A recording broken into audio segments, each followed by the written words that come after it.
Hi everyone, I'm Grace Boji from Boji Farms. If you are new to our channel, please subscribe, hit the subscription button, and don't forget to leave us a comment. We shall definitely reply back to you. Today, we are going to talk about goat urban farming.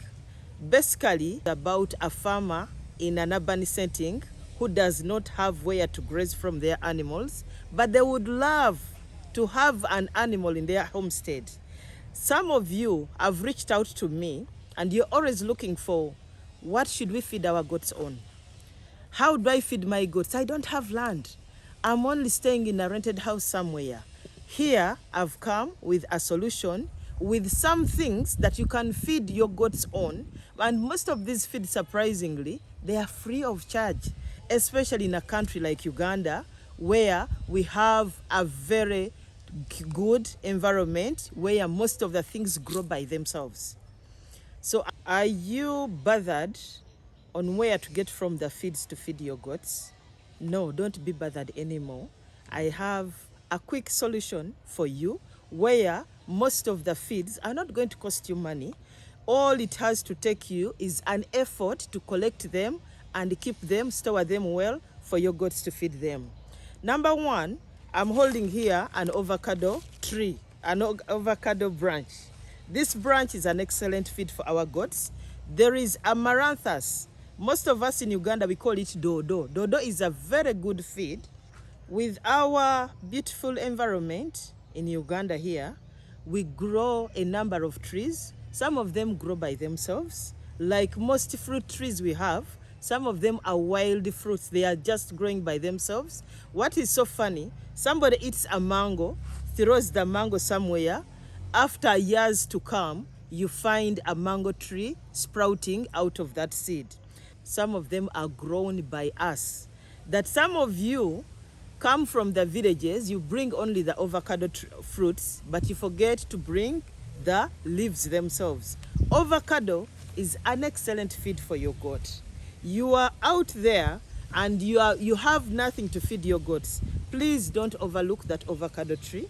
And when you are moving around in your compounds, most of you have planted a number of trees. For example, there is a mango tree, there is a jackfruit, there is moringa.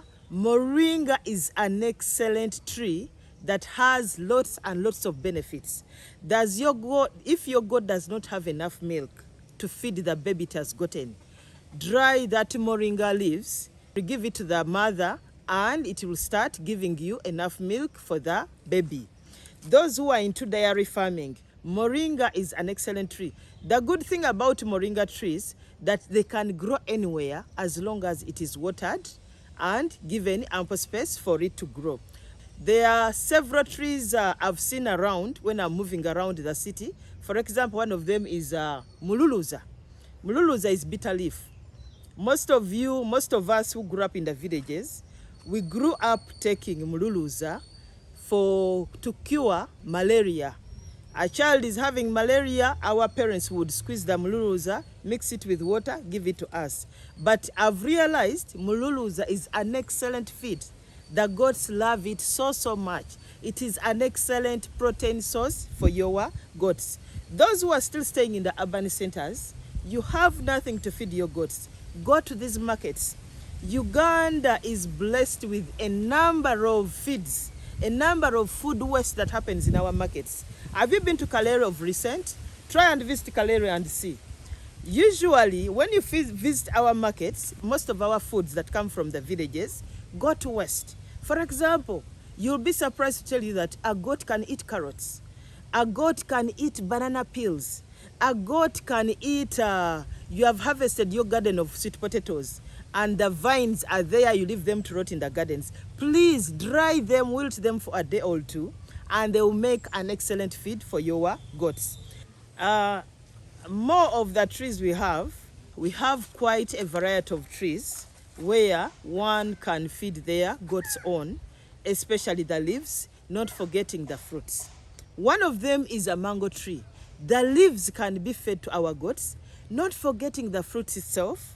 The cover of that fruit is a great taste to our goats. goats. There is guavas. The leaves are also excellent. Look at the musasa tree. Musasa tree is an excellent tree, and it grows in most environments here in Africa. We have mutuba. Mutuba is a very excellent tree species for our goats in the urban centers, even the villages. Actually, what is so magic about the mutuba tree, when the leaves fall down, let them dry a little bit, because that too much sap in them is not good for our goats. Let them wilt a little bit and then feed them to our goats. There are other different grasses you can harvest. Grasses are quite many in Uganda. Let's look at the paspalam.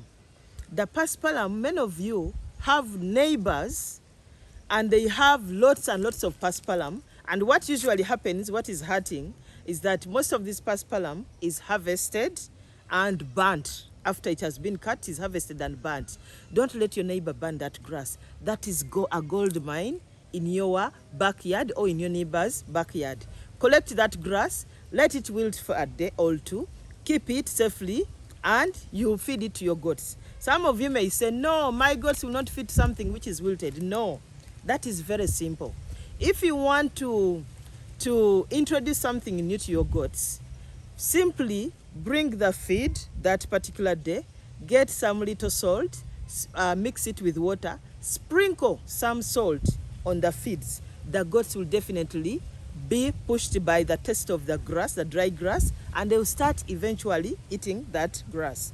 When you look around still on our road reserves, around the road reserves, we have grasses like chifuta, that is brachalia. Brachalia is an excellent feed, and it grows by itself and it grows vigorously. We have elephant grass, that is mukonzi cons.